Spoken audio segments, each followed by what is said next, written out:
Force is strong with this one. Spoiler warning! If you haven't seen Star Wars The Last Jedi, stop this video now. And what the hell are you doing? Go and watch this movie now. I'm pointing at my invisible watch. Now. Nobody wears wristwatches anymore, except for rich people. Everybody keeps time with their phones. Anyway, and that was also my invisible phone. A lot of invisible stuff. Don't have an invisible jet. I should. Anyway, so spoilers. Holy moly cannoli. So I am exhausted. I stayed up all night editing, and then morning came and I was like, oh, I've got to go watch this movie in a couple of hours. I should get some sleep, but I couldn't sleep because I was so excited about Star Wars. Went and saw it. The adrenaline was just so strong that it instantly woke me up. And so basically, guys, I feel like I fought the First Order by myself. I feel beat up, emotionally drained. I'm gonna try to build up enough energy to do this video and sound excited, because I am excited. So if any of you are wondering, no ands, ifs, or buts, I freaking love this movie. Allegedly, there's a divide with the fans. Some fans either love it or hate it. If this is true, I don't have any evidence to this being true, but if this is true, count me in with the group of people that freaking love this movie. I said it when The Force Awakens came out. Star Wars is back, baby. Star Wars is back with a freaking vengeance. It died in 1999, and then it came back with The Force Awakens. Holy moly. So, first things first, yay! Phasma did something! Good on her! In all seriousness, I tip my hat to Gwendolyn Christie and John Boyega. That scene where they fought each other, awesome. Just really, really, really cool. However, right next to my positive, I gotta mention a negative. The part of all the people in the galaxy that could have betrayed them, it was the Puerto Rican character that betrayed them. Oh man, come on, Benicio, you're making us look bad, man. Ugh. So depressing. But other than that, I have no other negatives. I love how this movie was the first ever direct sequel. I love how this one took off right where the last one left off. I thought that was really, really cool. It always bothered me how each of the Star Wars movies would start like a year or a few months later after the last one. I would always feel like I missed something, and I know that there are novelizations and comics and crap explaining what happens in between, but I always kept wondering about stuff like that. So I love how this movie just takes off where the last one left off. It was wonderful. In Empire Strikes Back, I feel that in the original Star Wars, I feel like it was all about the good guys and the good guys crippling the bad guys. Then in Empire Strikes Back, the good guys get spanked majorly.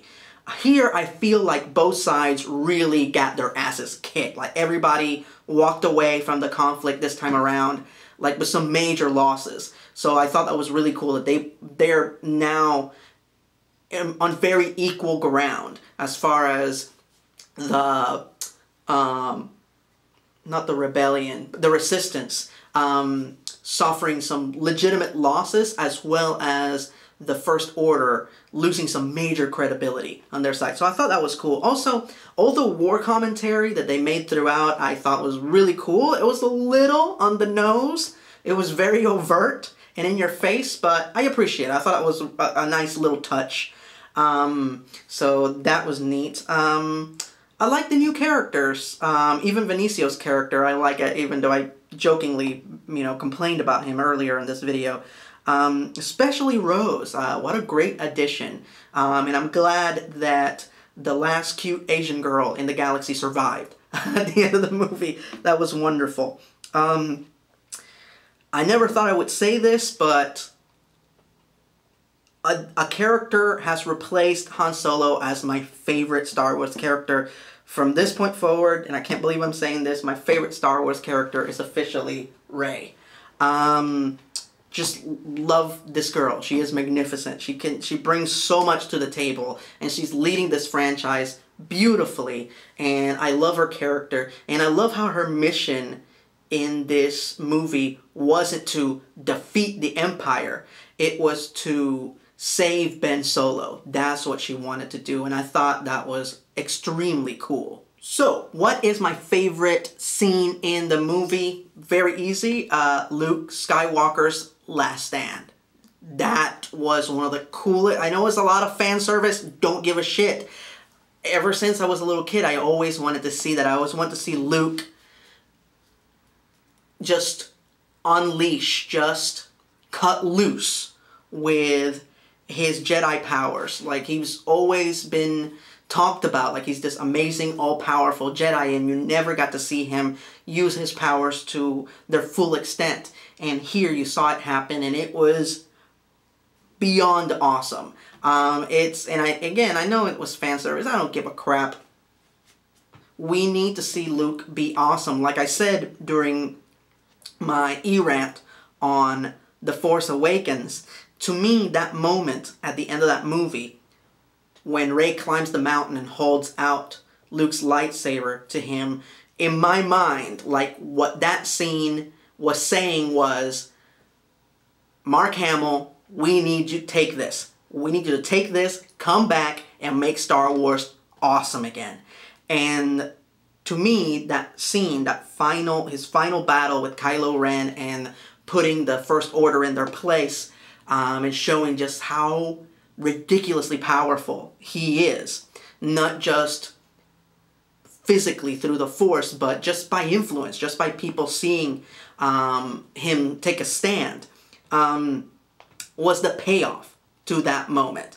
Is literally Mark Hamill coming in and making this awesome franchise even more awesome than it already is. Because that's what the guy does. You know, he gets casted in Batman the Animated Series and he makes it more awesome than it already is. He gets casted in The Flash and he makes it more awesome than it already is. Things are already great. So from now on, my personal nickname for Mark Hamill is gonna be Sprinkles. When you eat an ice cream sundae, you don't need sprinkles, but it makes a sundae better. Something that's already good, it makes it better. So my nickname for him from now on is Sprinkles. Anyway, this is the last spoiler warning. I will not be issuing another. I'm going to spoil the biggest and most important plot point of the movie. This is your last chance to turn around and not watch this video. But now I'll be sharing my thoughts on the death of Luke Skywalker. So when Han died in the last movie, it hit me hard, but this one hit me even harder because while Han is my favorite Star Wars character from the original movies, Luke was one of the three biggest sci-fi icons when I was growing up. There were only three, the three biggest ones. Captain Kirk, played by William Shatner, the Doctor, played by Tom Baker, and Luke Skywalker, played by Mark Hamill. That was the holy trinity of super badass, awesome sci-fi heroes. And you know, I feel that Captain Kirk in his movies got one of the stupidest deaths, you know, ever. Like a bridge just fell on him. It was just, and then his last words were, "Oh my," and he died. He quoted George Takei before he died. And when I got into my teen years and I found out that within the Doctor Who canon, the fourth Doctor dies, and I refused to watch that episode for many, many years. And I finally watched it, and I watched him die, and it hurt. Even after all those years, seeing this character that I love from my childhood die, it hurt me a lot. So, while I would have preferred for Luke Skywalker to live, and I said many times after I watched The Force Awakens that they better keep Luke Skywalker alive all the way until the final movie in this trilogy, this was a hell of an end. Like, what a send-off for this character. And yeah, I know that he'll be back as a Force ghost and all that other shit, but for him to strain himself, his physical body, to the limit, to use his Force powers to do what he did, and save the Resistance and make an example out of the First Order and put Kylo Ren and General Hawks in their place. What a kick-ass way to go out. Like, the guy went out with his freaking cowboy boots on. And Mark Hamill isn't just a sci-fi icon. He's one of us. He is a fanboy. He loves all these characters and all these comics and cartoons just as much as you and me. So he's right there in the thick of it, in the biggest sci-fi franchise of them all, representing us and being the coolest fanboy, the king of the fanboys, right there in the middle, in the epicenter of it all. And just being cool, being the awesome, badass icon that he is. And I couldn't have asked for a better moment. And now for the real heartbreaking part of this movie, as this film marks the last cinematic performance of Carrie Fisher. And oh my god, if this year wasn't hard enough, if this year wasn't sad enough and soul-crushing enough to top it off with the fact that one of the greatest female icons of all time, one of the greatest writers Hollywood has ever had, one of the first women I ever had a crush on, left us. And the good news is that she left us right after she delivered one of the most amazing and coolest performances in her career, and I'm glad they left it intact in the movie and they didn't cut anything out like they did with The Force Awakens. But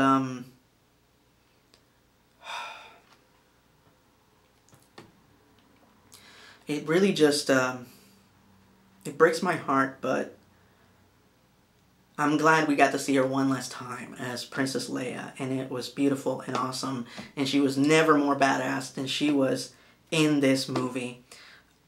I know she's a general now, but she will always be royalty to me, and I know she's a little salty and she speaks her mind, but to me she's always charming to the last.